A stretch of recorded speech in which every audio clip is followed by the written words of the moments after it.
Welcome back to Right Answers Mostly, a podcast on what you didn't learn in history class, but you really wanted to. My name is Tess Palomo. My name is Claire Donald. And we have such an exciting episode today.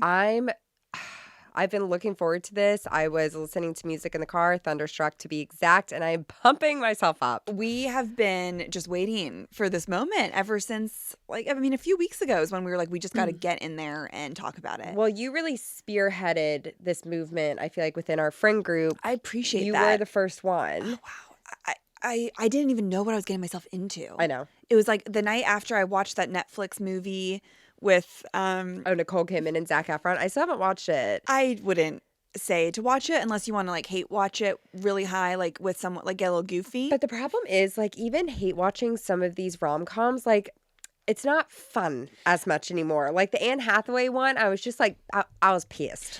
I felt anger. And resentment that this is what we're left with in this world. For what? For what? Yeah, give me a toxic rom-com. I miss them. So yeah, I'd watched that movie with hate, and then we were like, okay, let's turn on. We're like, oh, this preview looks good. And then we just were like, and my fiance was like, I think this is like a you show. Like, I want you to have this. And I was like, okay, get out. I was like, let me finish it. And I just went into like a hole and was just like, I cannot be stopped. I was laughing. I was crying. I mean, mostly crying. Same.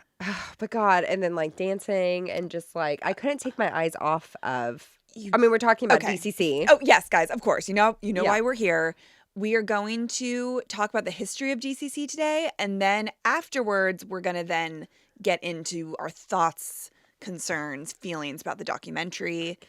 But before we do that, how the hell are you, Claire? Oh, I'm good. Tess and I tonight, guys, are going to see a screening. What's that movie even called? It Ends With Us? It Ends With Us. And then we're going to go see, we were invited by Spotify, thank you. And then we're going to see a Q&A after with Colleen Hoover.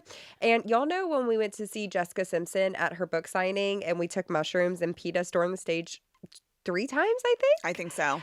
So I think security don't come for us, but we are going to try to get Colleen Hoover. We're going to try to approach her and ask her to come on the show. We've been inspired by, our Spotify manager told us that we should. Yeah, so we're going to storm the stage. We're going to storm the Q&A 3 times. There's 2 of us, so one of us should try first. Yes, it will be like a joint effort. Yes. We'll space it out. Exactly. But we were just dying because we were like, wow, like we're so excited to go tonight. And then we also were like, oh my God, it's a really late night. You guys, the movie starts at 7:40. This is how old we're getting. No, I'm like, I want to be in my bed. I just want to be I want to have the option. And then I'm going home to Arkansas this week, and I'm so excited. It'll be so nice. It's going to be so nice. So I'm excited to get some family time, some friend time. Soak it all up, baby. I'm going to try. I'm going to try my damn best. Nothing will be happening here that you're missing it. Like literally nothing. I guess that's true. I don't have a single thing that I'm like, oh yeah. No, it's gonna, it's summertime, and I know I have some Ramey, Arkansas girlies, so shout out to you guys. We will be in the same vicinity. Oh, cute. How are you, Tess? Oh, I'm good. We had a really fun weekend. We had my engagement party this weekend, which I'll talk more about on Premium. Yeah, join Premium in our show notes for 2 bonus episodes. Exactly, $7.99 a month. We just talked about more personal stuff on there. Yeah. But we had friends in town. It was just really fun. We did a backyard thing. Shots were had. And I was not expecting that, to be honest. And I suffer at a shot. I suffer. Oh, yeah. It's just hard. It's just hard for me to take. It's hard for me to like I used to be able to knock them back. Yeah. I mean, they're not like kinds, but I do like when someone's like, let's all take a shot. It's community. It's community. I know. It is just like really fun. It is. I love it. Thank God we're in Leo season. And like, honestly, this episode is like very Leo season-esque. Yes. It's fun. It's a little dark. It's a showstopper. It's flirty. And big hair. Okay, Claire. So. I'm ready. The DCC. What are my sources today? Well, I did watch a documentary, so Claire would be proud. I'm so proud. I watched America's Sweethearts, the doc on Netflix. And then we have Time. Grandpapa. We have the New York Post. Oh. Did we say that was someone, an aunt? I think we've said the New Yorker maybe, but I don't think we've said the Post. Not the Post. The Post is like Sonia Morgan to me. Well, like especially page 6. Like that is Sonia Rita. Truly. Yeah. So that can just be Sonia. Yeah. She is family. So of course. Like she's family. This one I will never use again. DallasCowboys.com. Oh, yeah. No, that's a one and doneer. It's a one night stand. And I was like, I'm going to check some of these stories on other, just because Yeah. that's very one-sided. Yeah, exactly. It's But very biased. Had to get some like information. This is real journalism, people. You have to do a little bit of everything. The Dallas Morning News and L.com. Elle. She's sweet. She is chic. She's gorgeous. Nina, call us. Nina, I did DM her. Did you? Okay, so Nina Garcia, guys, the chief editor-in-chief at Elle, follows us on Instagram at Right Answers Mostly, which is, I'm just shook. Maybe she's just watching us. Guys, how major would an Elle story be on Real? We've always, it's in the journal. It's in the manifestation journal. We are, yes, okay, and we're saying it here now. We're putting it into the universe officially. Elle, please. Please, Elle. Yeah. So those are my sources. And okay, so we're going to start with the history. We're going to go back in time a little bit, and then we are going to chat. Gorgeous. Okay. So, Claire, the Dallas Cowboys have always had cheerleaders. Tex Scram, the general... Tex Scram? It's so like Southern. Tex Scram. That's his last name. Tex Scram. His name is Tex and his last name's Scram? Yes. Scram. I love that word. If someone's getting on your nerves, just be like, Scram. I love it too, and it's so Southern, isn't it? It's so Southern.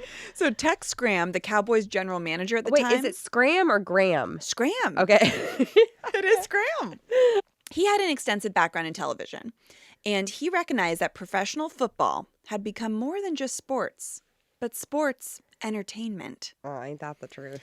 So they needed the girlies, essentially, is what it comes down to, which is what it always comes down to. No, you always need the girlies. And also, the girlies save the economy.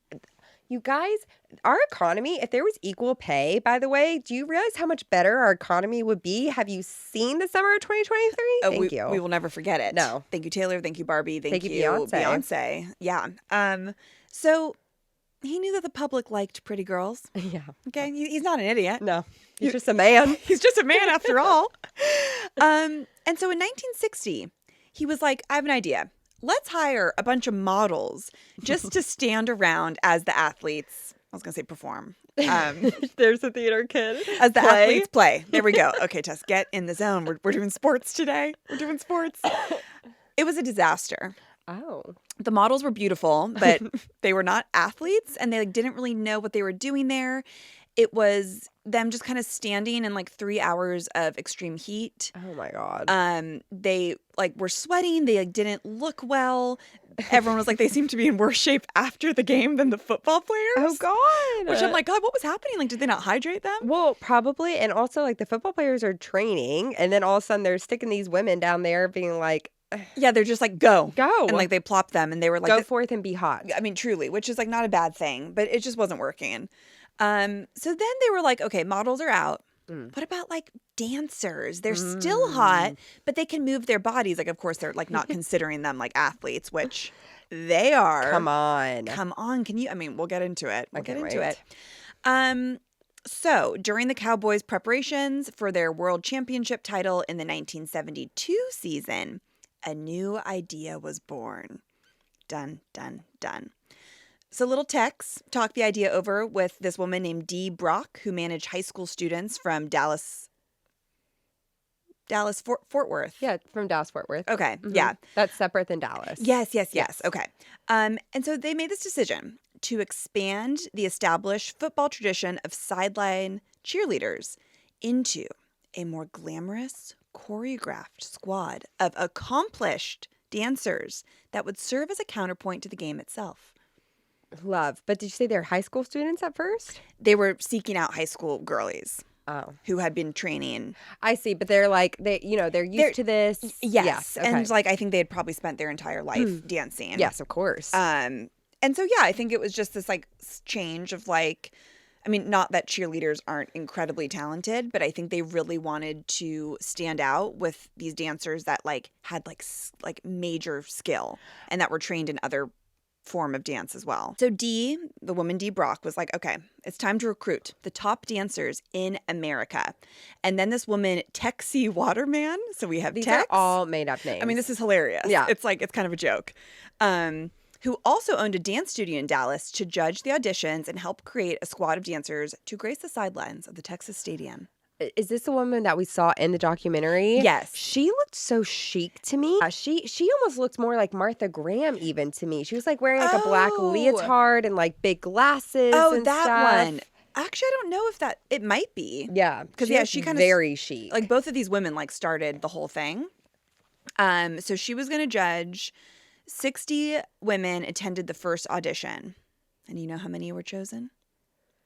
10. 7. 7? They were like, we are not messing around. Holy shit. Elite. No kidding. So then they started a training camp, which we see in the doc. So the women spent their summer at training camp with Texie, where cheers and chants were replaced with grand choreography and pirouettes. Gorgeous. Okay, so they're just like, let's see it all. Let's see the technique. Let's see the technique. Mm-hmm. So when the 1972-73 NFL season kicked off that fall, it was a major turning point in cheerleading history. So the Dallas Cowboys introduced their new cheerleaders at Texas Stadium, wearing new star-spangled uniforms and debuting an innovative and exciting new form of game day action. Were they the first, pro team with a squad or with a dance team, cheer team? I don't know, actually. Yeah. I'm not sure. But it was the first time ever anywhere that jazz dancing was blended with the kind of classic cheerleading brought to a football field. And that's how the Dallas Cowboy cheerleaders were born. And there's nothing like them. No, there really isn't. And I was almost like, I forgot that that's not the normal, like, cheerleading way. No, it's not at all. Like, it's so different. Yeah. Because it is actually, they're not cheerleaders, they're dancers. So it's so cool. Yeah. So Texie, our girl Texie, she was mama. So she became the heart and soul of this new form of field entertainment. She was totally committed to professional creativity, disciplined dance execution, and just perfection in these sideline routines. And she was the one that was handling rehearsals, personal appearances, because then everyone's like, interesting. Like, we want them here. Like, truly, we want to see more of them. Yeah. Auditions, meetings. So she was kind of the heart and soul until she was like, I grow tired. She'd been doing it for about a decade. And so she retired in the 80s and she hired this woman, Shannon Baker Wethman, who was a DCC back in the day. Classic. You just move on up. Of course. Mm-hmm. So the girls were like, they hadn't hit their huge, like, oh my God, it's the DCC. But people were interested. People were like, they're hot. I guess it's cute. They're up there shaking that thing. What more could you want? They're up there shaking that thing. But they weren't these like international stars quite yet until during January 1978 Super Bowl, a cameraman was filming the Super Bowl, as one does. And he wandered his lens over to the sidelines. And one of the cheerleaders in her costume turned to him, looked into the camera, and winked.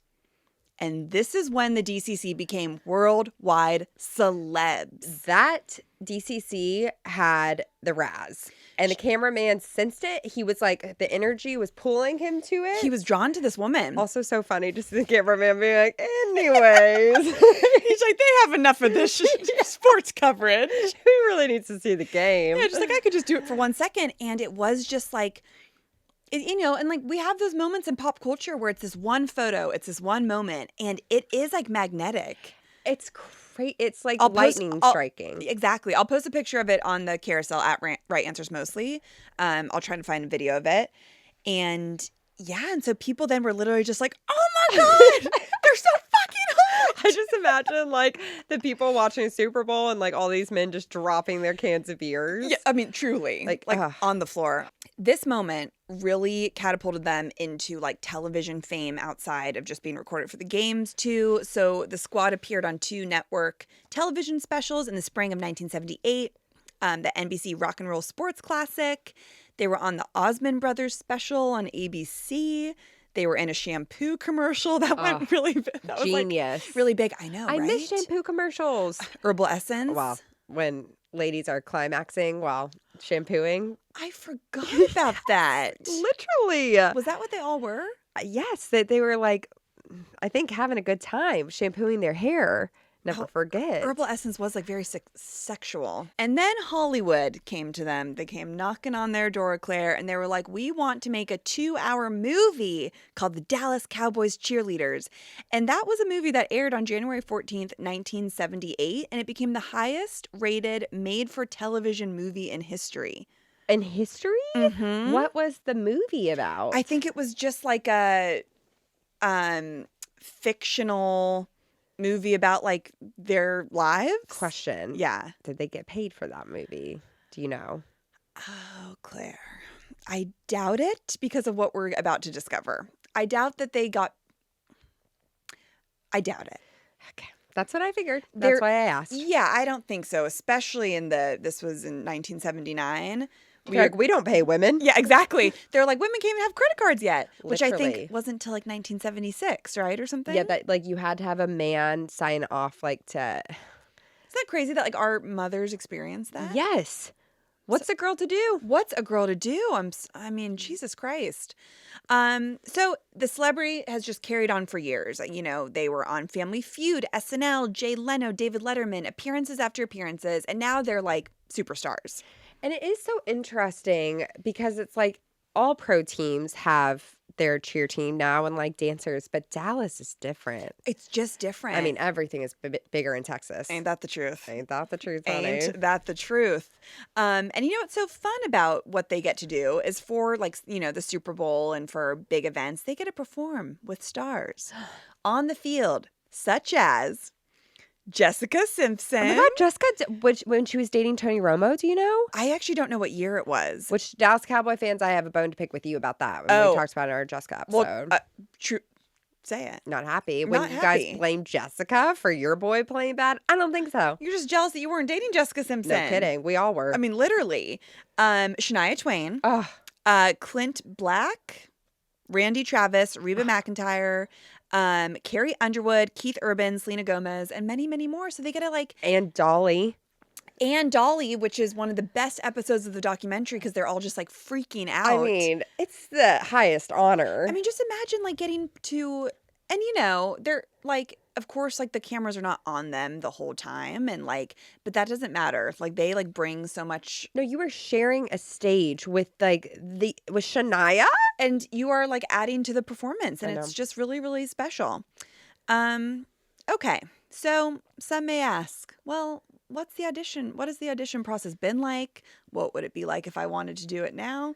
Because it's pretty much stayed the same since the beginning. There's been some minor tweaks, but here is the gist of it.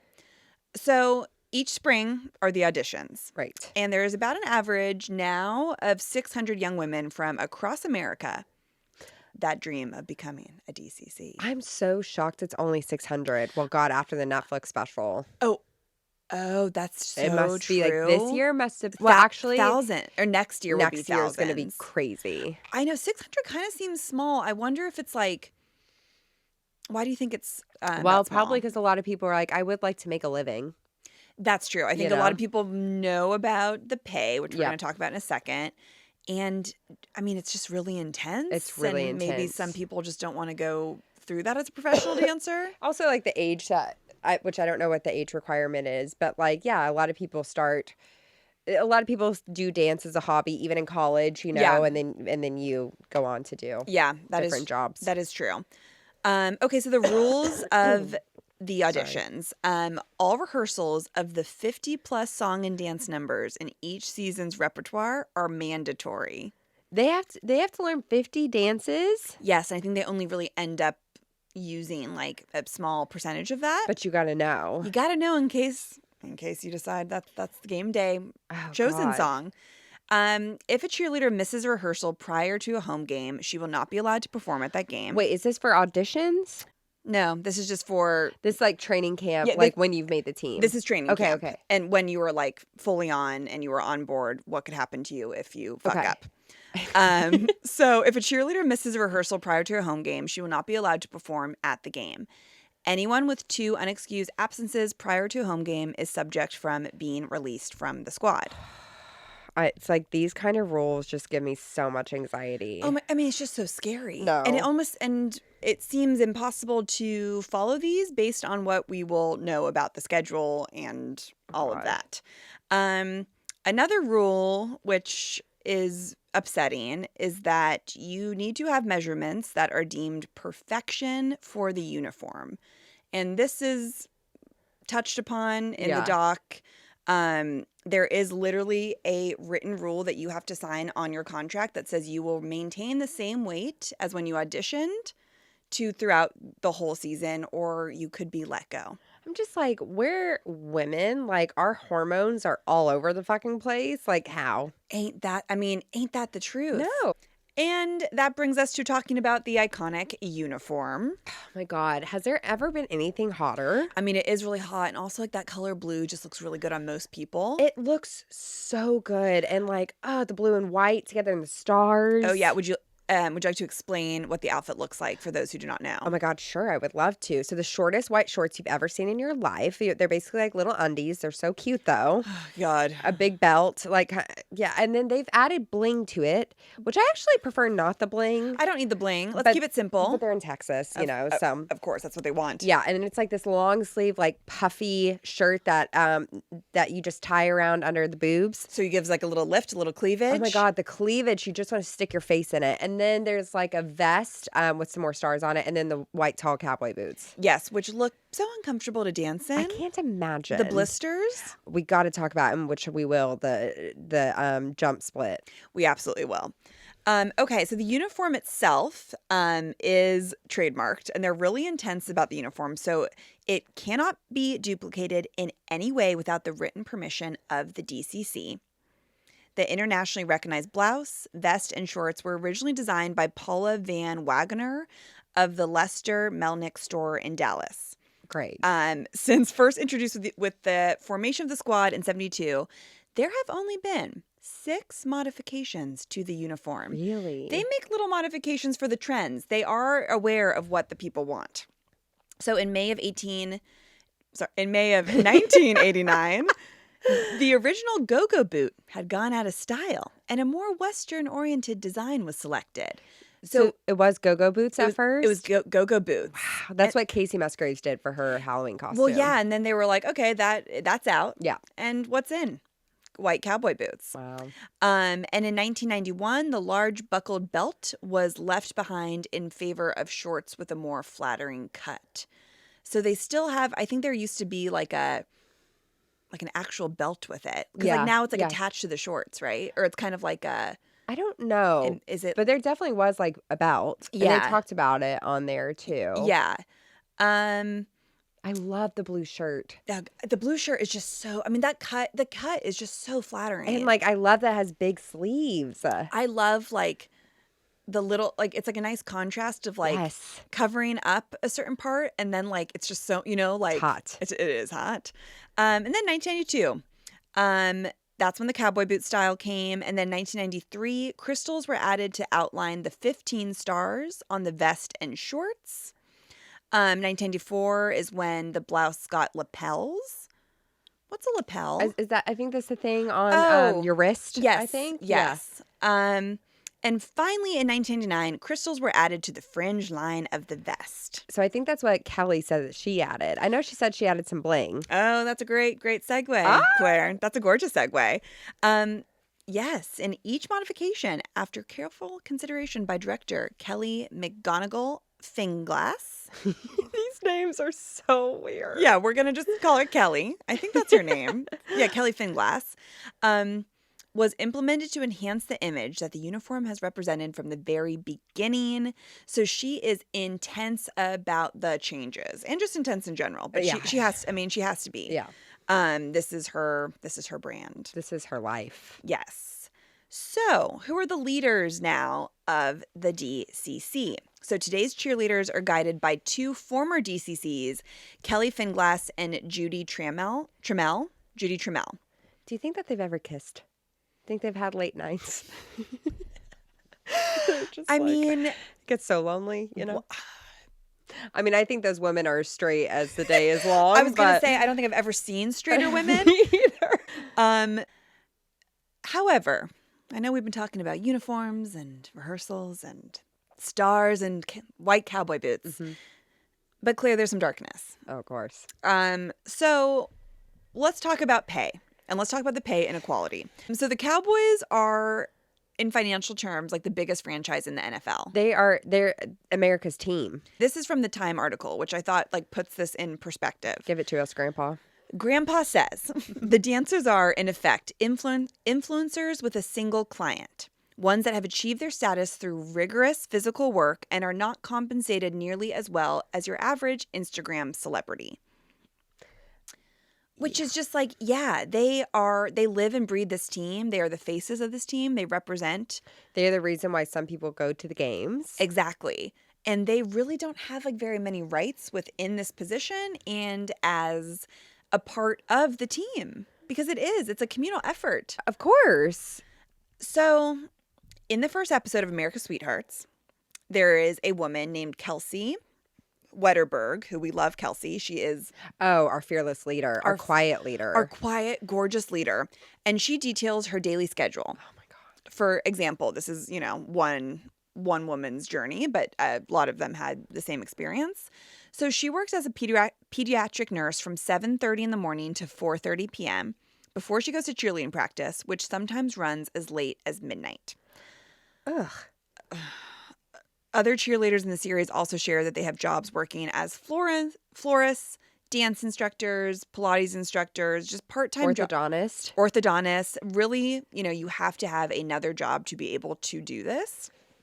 And when Kelsey is talking about it, she was like, I consider cheerleading a part-time job too, so it's fine that I have another job. Like, I'm happy doing both.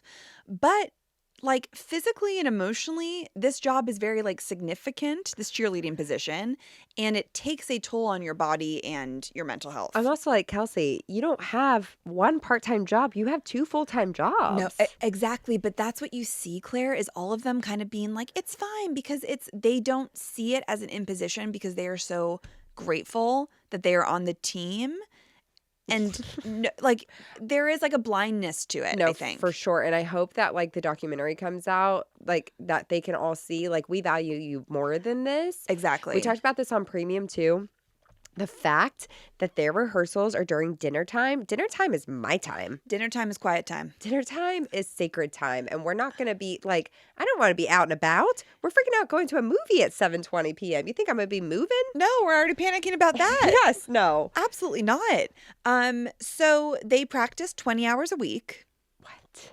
In addition to games and appearances in the 18-week period. So rehearsal, going to like sign calendars, or going to a children's hospital. I mean, like they go to these events like Princess Diana. You know what I mean? Are they paid for going to those events? They are paid. Okay. Yes. Are they paid for rehearsals? They are paid a basically hourly wage for whatever they're doing, but it's not a lot. It's like minimum wage. We're almost there. Okay. Sorry. No. You're good. We're almost there.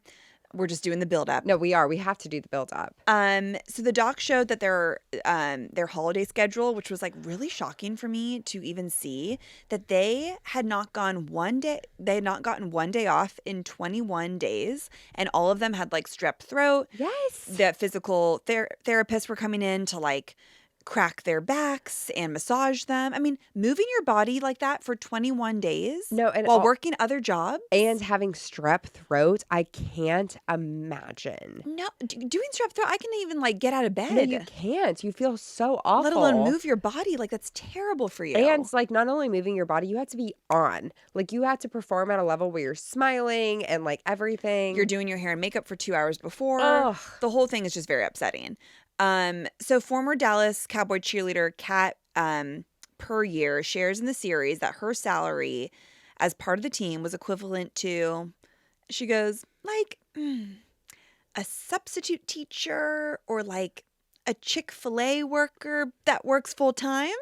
That works full time. Exactly. And I was like, wow, what comparisons? But like, she's basically just trying to be like, That's a girl from the South if I've ever heard one. I mean, yum, Chick-fil-A. I was literally just thinking about Chick-fil-A in my head like 10 minutes ago. I feel like it might be time soon. I think it's a sign. It always is. Yeah.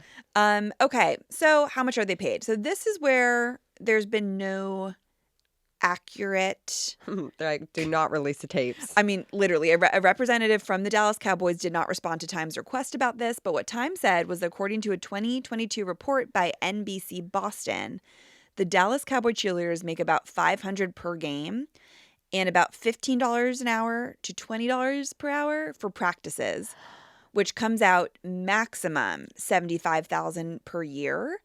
And I think when I first saw this, I was like, oh, $75,000. You guys, these women are working without breaks. They are working their asses off. And if you want to compare it to, the average salary for an NFL player. That's what I was about to say. Which is $2 million. And the lowest paid Dallas Cowboy player makes $850,000 a year. The discrepancy is where the problem lies. And also, guess what? Because I know there's going to be, sorry to say, but I know there's going to be some man out there who's going to be like, no, but like it's the NFL and they're like playing more, like working harder. Fuck that. That lowest paid Dallas Cowboy player is not, he's sitting on the bench during the game. Well, and that's what a lot of them have said of like, look, we're not trying to like compare, and they all are very gracious to the athletes, but they're like, we are up the entire time for 3 to 4 hour games nonstop. Also, the NFL has so much money. It's insane. And there it is, Claire. So yes, for everyone that might be like 75 is more, because when the doc came out, there was a number going around TikTok and stuff that said they were all paid $40,000 a year. See, that's kind of like where I was seeing that more. And I think they used to be paid that, because we're going to get into some like lawsuits and stuff. Okay. But like Claire just said, this is a company that is worth $9 billion. And the team owner is worth $41.1 billion. Jerry Jones is knocking on death's door. Trash, trash, trash. Not for us. Yeah, he's from Arkansas. He is played he? at U of A. Okay, well, yeah. An Arkansas, No, I know. I mean, not an Arkansas Angel, but an Arkansas. Well, I just like, I don't think that Jerry Jones and I would agree on much. I would just say that. Yeah, I don't think. If I had to guess, I don't think so either. It's just gross when like there is a company that has this much money and they respect their male athletes. Exactly. And they're giving them, essentially throwing millions of dollars at them a year. Not like they aren't doing anything, but it is gross just to see. Also, have you seen that stadium? It's just like it's a cash machine. It's a cash machine. And again, like, we're not, like, these women are so crucial to the team. They're so a part of the team's identity. Well, they are the face of the Dallas Cowboys, and they represent them. And in their contract, it's like, when you are out grocery shopping, you need to smile at people and you need to be. Oh my God. It's a lot of like prettiest girls, the happiest girls, yeah, of course. sort of thing. Of course. And they have to be on all the time. And that's why it's like, okay, if you're the face of a company like influencers are, and they're getting paid, $200,000 per post. Yep. Why aren't they in the same realm of like celebrity? Well, it was just so gross to me. And I know we're going to talk about the doc, but essentially Jerry Jones' daughter was like, we could pay them more, but we just don't, because we don't have to. Exactly. And that's really all it is. So in the series, Charlotte Jones, who's the Dallas Cowboys executive vice president and chief brand officer, and the daughter of Jerry Jones, she addresses the issue of the cheerleaders' pay, suggesting that cheerleaders are not motivated by money. As people, cheerleaders don't care about money. Okay, what? But instead, opportunity and a passion for dance. While Charlotte Jones' salary is unknown, the Dallas Morning News reported that Jones' ex-husband, Shai Anderson, testified that the former couple had a total income of about $1.3 billion during their 30 years plus marriage. So yeah, I love a billionaire being like, they're just passionate about the craft. My girl, shut up. Shut the hell up. Also, was Charlotte ever even a cheerleader? Like, I'm kind of like curious. To me, that also feels like Jerry Jones to his daughter was like, you're a woman. Go do like the woman thing. I don't think it showed that she was a cheer. She didn't. They never said anything about it. Yeah, she looks like something's up. Yeah. Haunting a little bit. Oh, God. Hearing those salaries, I'm like, we have got to tax the rich, y'all. Like, Truly, come you guys. on. Vote. Vote. And yeah, please. We'll talk about it more soon. But Yeah. you know how we feel. Yeah. Please vote in November. Okay. So we talked about the 75,000. However, past issues involving pay, 22-year-old Erica Wilkins, she was a DCC in 2014 and 2015, and she said that she walked away at this time after her first season with only $4,700 after taxes. What? Which today, because I was like, well, that must be so much more, right? 10 years ago, it was like $6,200. $6,200. After her rookie season. That is disgusting. And again, like, you're working every single day. And now I'm like, I wonder if they pay rookies even less, do you think? Probably. Because you probably do. It's just like not okay that they're not releasing these salaries. Like, that's so shady. It's not okay that they haven't confirmed. Like, you need to then, yeah, it's weird that they won't like comment on any of these requests. What's her name? Charlotte Jones? Charlotte Jones. I bet she was like, this Netflix doc is going to be the best thing that ever happened to us, which in some way it is like incredible for them. But like, girl, we're coming for you. Because it shows such darkness, but it also makes it look so cool. I mean, yeah, like, and we are rooting for the women of course. It's just the organization. Like, you guys have got to get it together. You have to. Like, you just have to.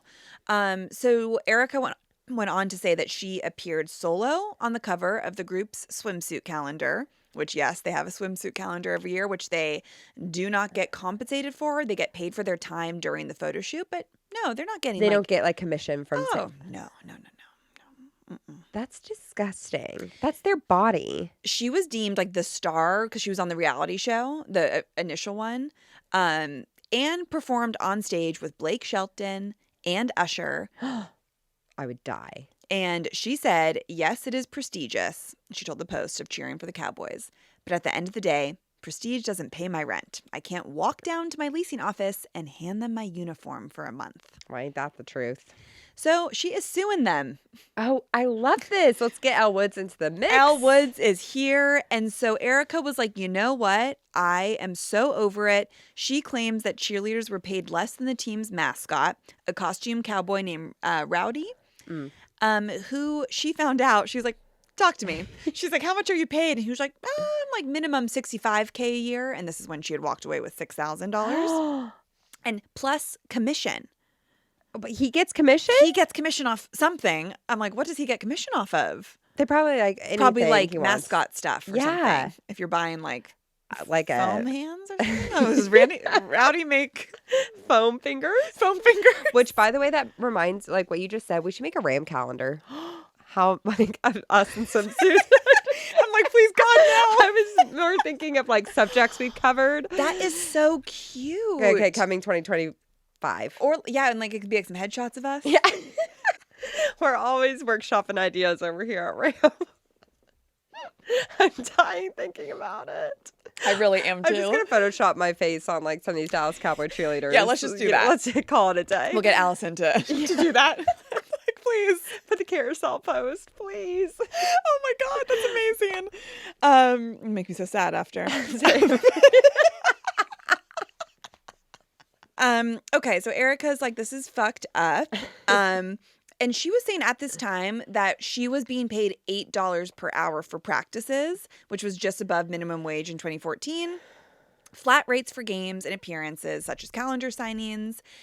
And she was like, look, we would go overtime sometimes. Like, there were also things that were out of our control that we hadn't signed up for. We'd have to be at an appearance. Right. We were never really giving any notice. And some of these things she said that they weren't even paid for. But they'd have to show up because they'd have to be like a team player. That's the thing is like the organization is asking them to treat it like a job without paying them like a job. Exactly. Yeah, this they're is a paying job. it like a hobby. Yes. Yeah. It's like, and nothing is a hobby past like,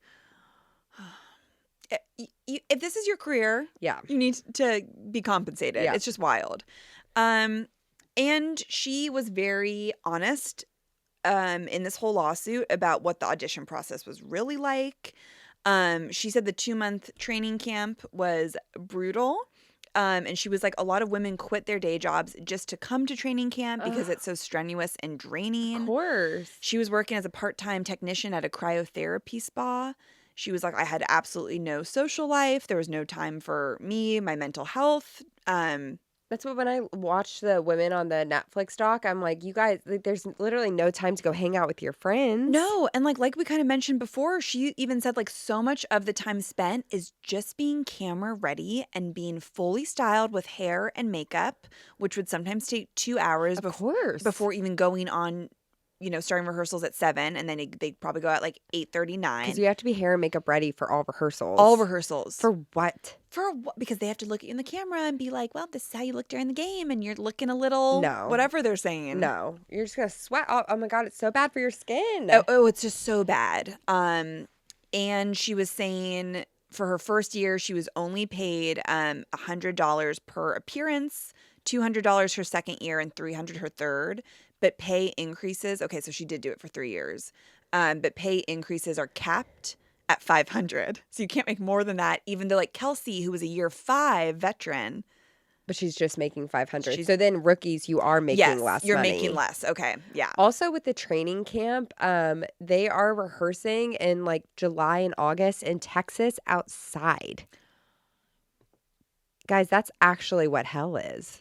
That, like, for me, nothing I'd want to do, I would be in the heat like that It's for. just like dangerous. It is dangerous. Well, yeah. And, on top of that, like the pressure of remaining a certain weight. Yep. So it's in the heat. I think a lot of these women are not nourishing themselves properly. And it's just really upsetting.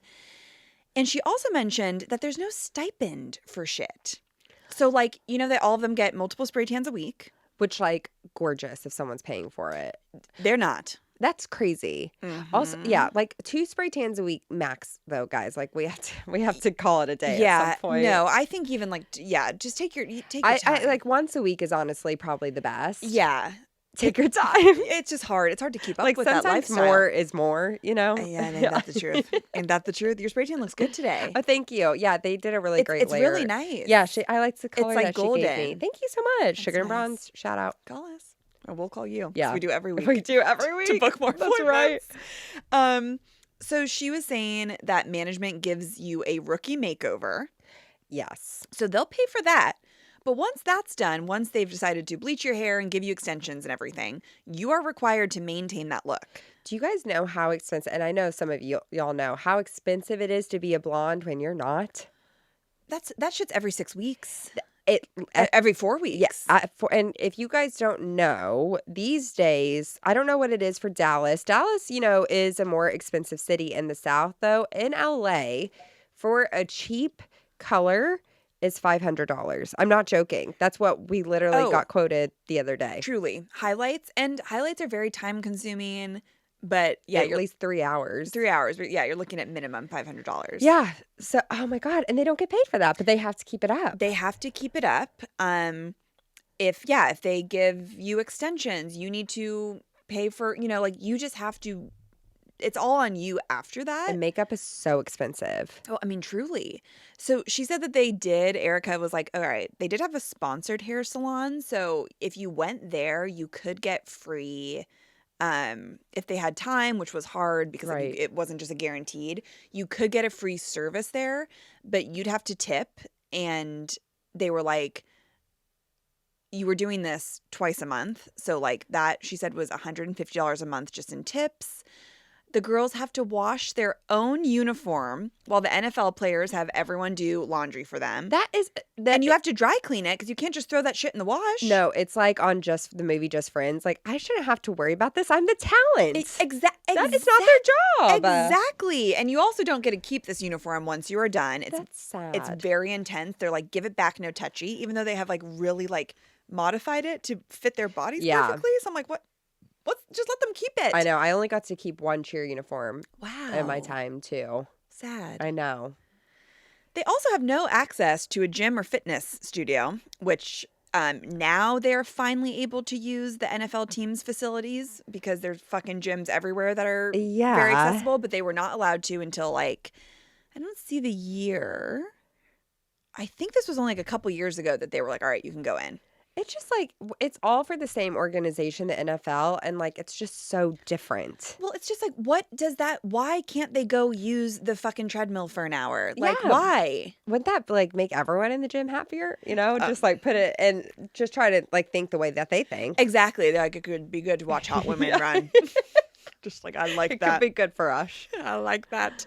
And here is the real kicker, Claire, that I was shooketh to my core.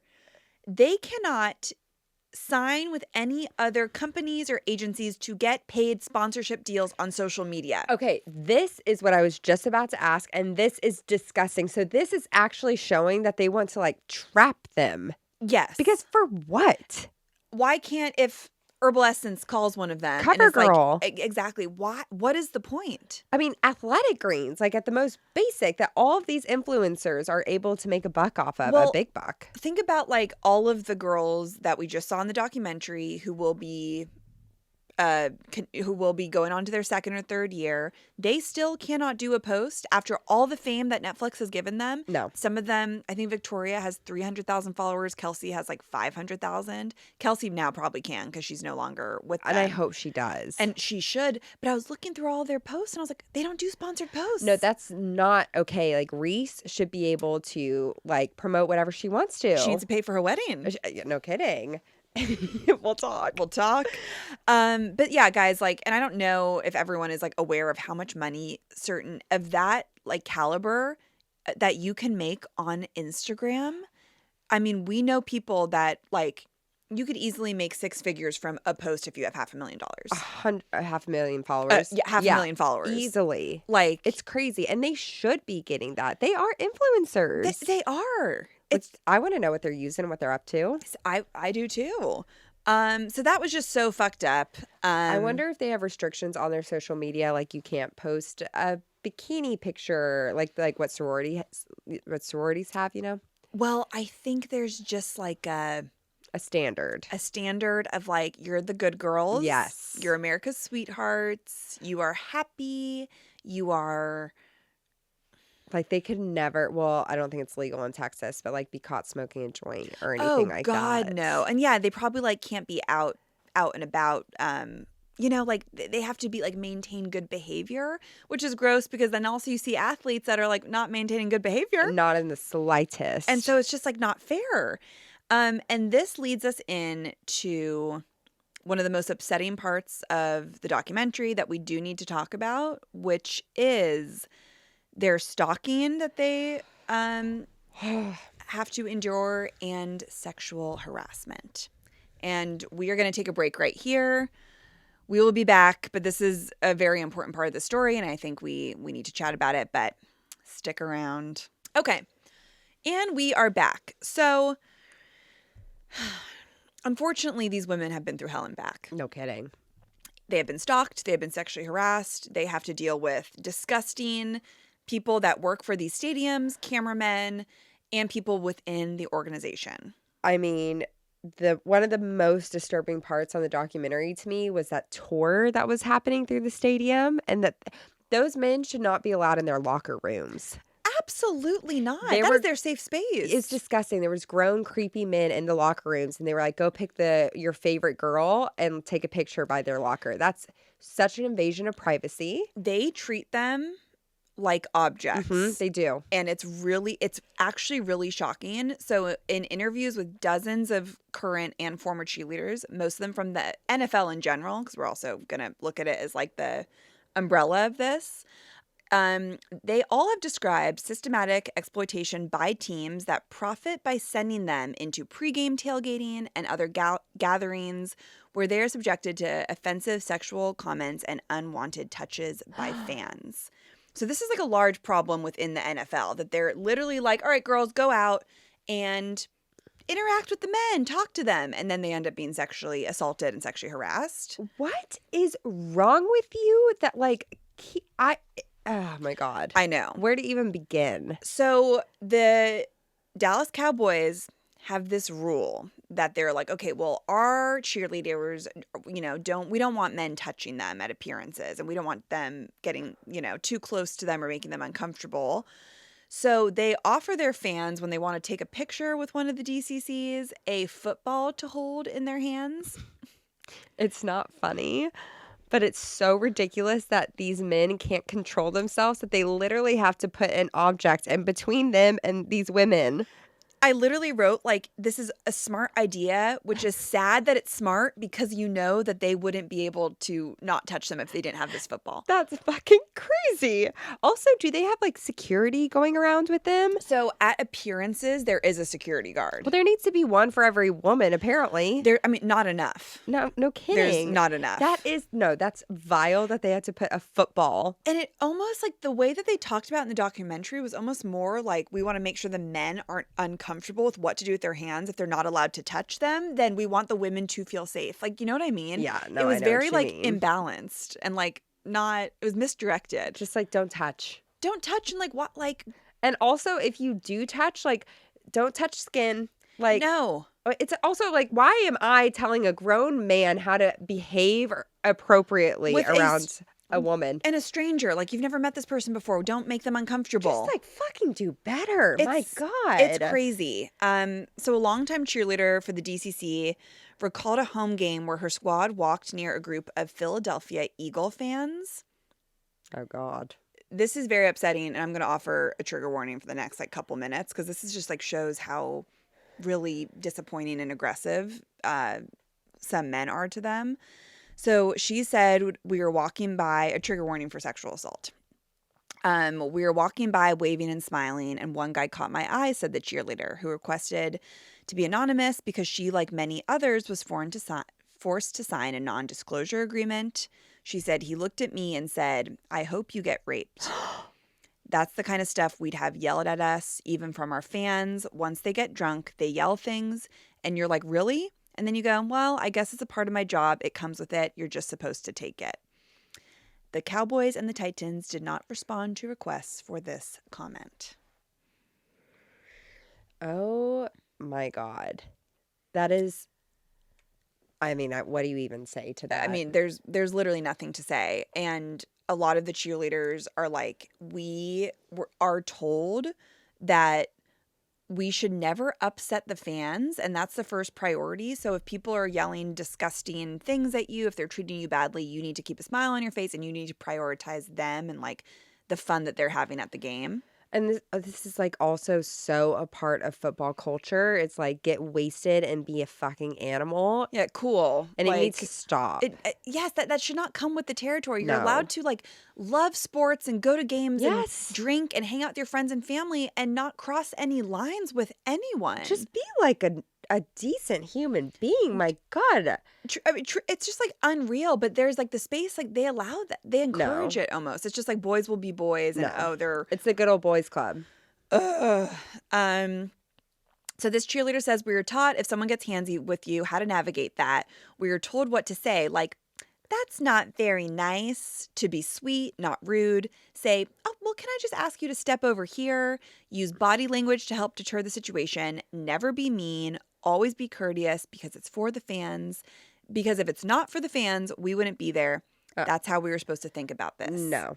This is, like, just a societal problem in general. Like, we're always teaching women what to do to avoid this instead of teaching men to stop it. Literally. Like, we shouldn't be teaching the women, like, yeah, it's like if there's been a case before where women were getting kidnapped, and so then women had curfews where it's like, no, then men should have curfews. It's just like, it's really hard as in this world to avoid sexual harassment. Mm-hmm. And a lot of women, and in this article, it was saying a lot of cheerleaders, you know, in this case, do not report these harassment cases because it's scary to report it. Yep. Most people will say, we don't believe you, Mm-hmm. or you're over-exaggerating, or you have to pay lawyer fees and go through emotional and financial torture. And then most of these cases say, well, there's not enough evidence. Exactly, Tess. And it is just so disgusting. Mm-hmm. And I just, like, it just makes me so upset. Like I've been through sexual harassment before at a job, and that was exactly what was said to me was, well, you could maybe get like a couple $1,000s from this, and you don't have enough evidence. And it had been happening for 2.5 years. But I was so scared that people were going to think I was being dramatic, or that maybe it was my fault, like all of these things. And I'm just like, for any of the Rammies listening that have been through that, or, it's just a communal experience, unfortunately, that women have, and you're doing nothing wrong. And I get that feeling of being like, well, what is the right thing to do? And like, what should I put myself through? Well, because going through the experience is hard enough, and then to have to relive it over and over again just to get some like goddamn justice for yourself, only to be told like, nah. No, I know. And so you just kind of feel like there's just no like these women are just trying to show up to do the thing that they love. Exactly. Like literally. And work. Exactly. And they should feel safe in doing that. Most women that experience this in like a professional setting, you are just trying to fucking do your job, get paid, and support yourself. Exactly. And then this is what you have to deal with. Oh, God, it makes me so upset. It makes me so mad. So, in arguably the biggest scandal to rock the DCC, in 2015, 4 unnamed cheerleaders were paid $2.4 million after they accused a senior male executive of filming them as they undressed in their locker room. Oh, my God. One of the former members alleged that they saw Richard Darlampel, the then Cowboys senior vice president for public relations and communications, using his phone to record from behind a partial wall where the women changed. What ended up happening, this did go through a whole legal thing, and they said that the investigation found there was no evidence of wrongdoing, which is also what we see in the documentary with 19-year-old Sophia Loeffner, who was groped by a cameraman during a game, and she said she wanted to report it immediately. They went through an investigation and said that there was nothing substantial to be found. I'm just like, this is why we need more women in power, because it's just like men protecting each other. It really just is. No, I mean, truly. And you know what? Like, that's not protecting your organization. That's like rotting your organization to your core. To protect your organization is to get people like this the hell out of there. Literally. And that leads us just to kind of talking about the impact that the documentary had, because that episode to me was like probably the most powerful of just seeing like a 19-year-old who this is probably her first job ever, immediately not even question that she wanted to report it. And like a lot of the other cheerleaders were like, I wouldn't have been able to do that. That is so brave. And I just thought that like that episode just really got me in the series. I was like, it's just so important to show. 100%. And I am grateful. It seems like the team really did come together and Kelly to protect her, because it's a family. And that man, I guess, like was no longer able to enter the stadium. But like that's the worst that happened to him. That is like bare minimum. And when you like show that situation to a 19-year-old woman being like, nothing can happen. We can't really like compensate you. We're not going to press charges, but he can't come in here anymore. You just think, oh, so then if someone else does this to me again or something worse. Or that same man, he can't come into the stadium, but when I leave here. Exactly. Which Kelsey had a tracker on her car. So yeah, a fan literally put, or who knows, someone that maybe a cameraman, someone that even worked for the Dallas Cowboys. Yeah, stalked her for months. This just like they would never let this happen to the football players. Yeah, they would do everything that they could to make sure that they felt safe. And so, yeah, I think that part was really impactful. And I was going to ask you, like, what other things in the documentary did you find the most impactful, and what stood out to you? Victoria. Let's talk about it. I could just watch her for days, and that big smile that is about to crack at any moment. It is the darkest smile I've ever seen, I think. Like there are tears flowing through. But I hope she's finding peace now. I think, is she officially a Rockette in New York? I think she is. Hell yeah. She moved to New York. I think she lives in like a studio. And she is making her way downtown. Walking fast. Faces past, and she's homebound. We have got to go to New York during Christmas and see her shine. We really should try to get her on the pod. Victoria, hear our cry. cry. Everyone send this episode to Victoria. Hear our prayers. Truly. I mean, like, where to even begin? Yeah. So who was Victoria? For those who don't know, who might want to watch but need a little backstory. Victoria's mom was also a Dallas Cowboy cheerleader, which we see this so much. Like, what's the pressure of that as well? So much. So Victoria's mom was a Dallas Cowboy cheerleader. She tried out. She didn't make it her first year. She made it her second year, I think. Yep. Correct? And she was in it for 3 years. I think so. She lives with her mom at home. It's just the two of them. And it just doesn't seem like she connects with any of the other cheerleaders. Yeah. And it seems like she's very much a lone wolf. But she wants it so bad. She is a good dancer. She is. She wants it so bad. I also want to be like, but do you really want this? You can tell she is doing it to perform, but to impress someone else. It's like almost like she was told that she should want it. Well, yeah, and I think like having your mom be this like gorgeous hot little She thing. was. And then, you know, Victoria's very beautiful too, but I just think like, yeah, that all of the pressure that comes with it must just be like impossible. Yeah, and I think that was like part of her problem is because she was such a perfectionist with herself that she could not just let go. Let go and let God, honey. Let go, let God. Jesus like, Christ. let her do her best. I know. So Victoria definitely stood out to, I mean, again, like where to even begin? I guess I would want to ask you, did you relate to any of this as a cheerleader yourself? I loved it. Like the summer practices and stuff too, and like the auditioning and like, oh my God, wait, can we talk about the judges? Okay. Have you guys seen Drop Dead Gorgeous? Because it is literally that. It was a spoof like that. It was They crazy. had the weatherman as a judge. Like, what are you doing here? It was crazy. And then like a chef or something, or like they had a weatherman. Yeah, a chef or something like that where it's like, what? They had like a hairstylist just there? like random people from around town. They literally were at Walmart and be like, are you free this afternoon? Yeah, you want to come decide these women's futures with so us? crazy. And you have no background on dance? They should have like a Rockette, a professional dancer. A past DCC. Us. Us? Call us. We'd be like, we want everyone on the team. Yeah, we'd be like, we just love them all. Yeah, we love them all. Let's all root for the girlies. Always. What else stood out? I mean, we got to talk about Reese and her husband. Yeah. I'm fascinated with Reese. She's very religious. I mean, I know this girl. I'm sure. That's the thing. It's like being a cheerleader, being a dancer in the South. Like Kelly actually really comforted me. She scared the living hell out of me. But I was not part of this world in the least. Yeah, and I'm like, that woman is walking around everywhere in the South with her acrylic nails and a Sonic Route 44 cup. Like, she's ready to go. Oh, of course. Yeah, and some yellow box flip-flops with some capri pants and her hair's in a clip. The French manicure, but the square. Obviously a square. Has to be the square.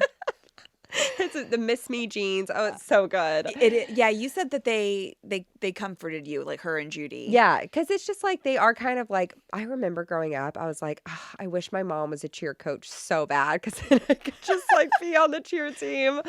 I do miss like cheer tryouts. It was like the most stressful week in the entire world, but it was like so fun. I bet. Yeah. I mean, it wasn't fun. I hated cheer camp and all that stuff, but it was just like the adrenaline of it all. I mean, I'm sure. Yeah. And I know like there's been like a little controversy with not controversy, but there's like a lot of opinions about Kelly and Judy, and some people online are like, they are evil. How could they talk to girls this way? How could they promote, unhealthy eating habits and stuff? And then other people are like, they're part of the system. What do you make of all of that? It's so complicated. I think also like on and I haven't watched the CMT show, but I haven't either, but I want to. I do too. I think they're worse on that than they are on the Netflix show. Because what year was that? Like 2018? Maybe even like 2016? Okay. Maybe like 28. Yeah. If it was 2016, like we still were having a lot of... We've come a long way. I mean, Me Too did change a lot of like ways that we talk to women and about women. I mean, still, we have so long to go. But I think like even movies before 2016, I was like, oh my God. I know. And it's also two very different reality shows. Like the CMT reality show is a little bit more low budget. And I'm sure that they were like, hey, say more scandalous things. Right. Judy's hair. I just need to I'll answer your question in a second, but I do just need to take a moment for Judy's hair. Take a moment. And especially in the 70s. Those beautiful golden locks. This is when I just wish I had curly hair, And thick hair? Oh my God. My God, my whole hair would barely be like one section of Judy's hair. I mean, yeah, it was incredible. Incredible. It is frustrating because, yes, they are a product of the system. However, like, we've got to keep up with the times. I'm telling you, though, it is like a different part of the country. I know. And it is wild. But that's not an excuse. I do think that they care for their girls, though. Yeah. I do think that they are like, these are our babies, but they are scary mommy. Right. I mean, it's like, it's sometimes shocking to see women that you're like, that's, that's mama. They were a cheerleader. And it's all these like, this is like positive. And it's like, no, they are coaching athletes. Yes. And I think that even for me, there were times where I was like, why are they being so harsh? And I was like, oh my God, if this was like a man, I would never think that. And I think that's such an interesting point. It's like holding these women to a different standards of like, they have to be intense, but they should also be like nurturing and caring at the same time. And it's like, we don't ask that about male coaches. No. And that's like that's when you have to like put yourself in check and Right. be like, okay, I am like experiencing some internalized misogyny. Of course. I mean, know? it's always just like ruining the party. It really is. And so, Internalized misogyny is like the Kool-Aid man that like bursts through the door is like, Truly. oh yeah. And you're just like, why? We're doing so well. But anyways, what are some of your thoughts from the? Oh gosh, it really made me just be like, sisterhood happens so easily, and like women that are in the same situation, program, company, like whatever it is, like you just see how like it's just such a communal thing of life, and how you bond so quickly with other women, how like you also just always feel like you're like a little kid, in those situations. Like you go back to being like a 10-year-old at a sleepover with a bunch of your girlfriends. And also as the audience in that way too, of Yes. how we can put women on screen and be like, I want to be a part of this community. Also, like, I feel like a little kid when I watch this, of being like, I remember being a little kid and seeing the Dallas Cowboy cheerleaders and be like, those are the most beautiful women I've ever seen in my entire life. Yes. And I want to be them. I mean, after my engagement party on Saturday, my friend Molly, who came from San Francisco, she's one of my best friends from high school, and we used to make up a lot of dances together. We spent an hour and a half trying to learn the Dallas Cowboys Thunder dance. The dance is so fast. And we felt like we were in high school again. We were fun. cracking up. We were giggling. My fiance came in and like gave us food, and he was like, okay, like we need to take a pause. he goes, let's take a pause. And we were like, oh, we want to keep dancing. Because he was so like, good. I need to fuel you. Yeah, he's like, Kelly, it's like, girls, you haven't had enough fuel today. But literally. And Tubby's, what's her face? Janet? Judy. Kind of not saying much. Canals Kelly and Tubby's Judy, his blonde locks. It's perfect. Oh my God, it's perfect. So like, yeah, I just think, women are powerful. Sisterhood is the best feeling. The best feeling. And I wish all these women well on their journey. Like, what's Reese's husband's name? Oh, what is I'll never his get name? over him. He's Brock? like, I just love No. football. And then basketball. I just love basketball. And they always show a picture of him crowd surfing. He does love basketball. He loves basketball, and and I'm with the DCC. But yeah, any other thoughts about the doc? Guys, if you haven't watched it, I watched it in one day. It's so good. It is just shot. I mean, it's shot so stunningly beautiful. I mean, it's beautiful. They better be filming right now. I think they have to be. What's her face? The short girl and the girl with the red hair. Did you see Alice's DM? They No. made it this year. Oh my God, they did! I didn't see. So they're in training camp, y'all. Oh, the short girl made it. I know. Well, thank God. That was so fucked up to put her through the whole thing and then be like, yeah, you're too short. You look like a little boy. Also, there wasn't even a height requirement. So Yeah, so say that. So don't make someone completely, yeah. Oh, I love it. And yeah. this is like so fascinating. I mean, I could just go on for days talking about this. Everyone watch the doc. Yeah. If you have Netflix. Yes. Log into someone else's account. Of course. That's whatever it does. And yeah, let us know your thoughts on what it made you feel. And, after hearing about the history too, just knowing like, yeah, it's an unfair world for them. And I hope it gets better. And I hope I hope they're paid more. I hope they have more support around people that are stalking them and sexually harassing them. And, we hope for positive changes. Well, especially after this Netflix doc, I guarantee you there will be so many more women, especially going to these games to see them. Totally. So we need to pay them accordingly. 100%. Because Yeah. I would only go to this football game to see these girlies. Yeah, of course. There's no other reason I want to watch football. And we just love them so much, you guys. Again, like if you're a DCC and you're listening, I'll never be happier. DM us. Please. And we'd love to interview you about like your experience. Yes. So yeah, I think that's a good place to stop. Go Cowboys. Go Cowboys. I guess. Sure. Go DCC. Go DCC. That's it. Yeah. My phone's about to fall off. Oh, we should tell you guys. We're going to have 2 re-releases just while I go home to Arkansas, but they're very fun summer episodes. Yes, let the girl have her time. Yeah. She needs her time. I'm just going to go home and be with my fam. But then we're going to be back soon with more new episodes. Yeah, so just a little mini break. If you miss us, join Premium we have a whole catalog of bonus episodes. Premium never ends. We never do re-releases on Premium. No, we never do. It's just a great little summer thing. Yeah, even when we're traveling, we come out with new episodes. So we make it happen. We do. So join Premium in the show notes. And we love you guys. We hope you enjoyed this episode. And thank you for always being so cute and sweet and supportive. We love you. Bye. Bye-bye.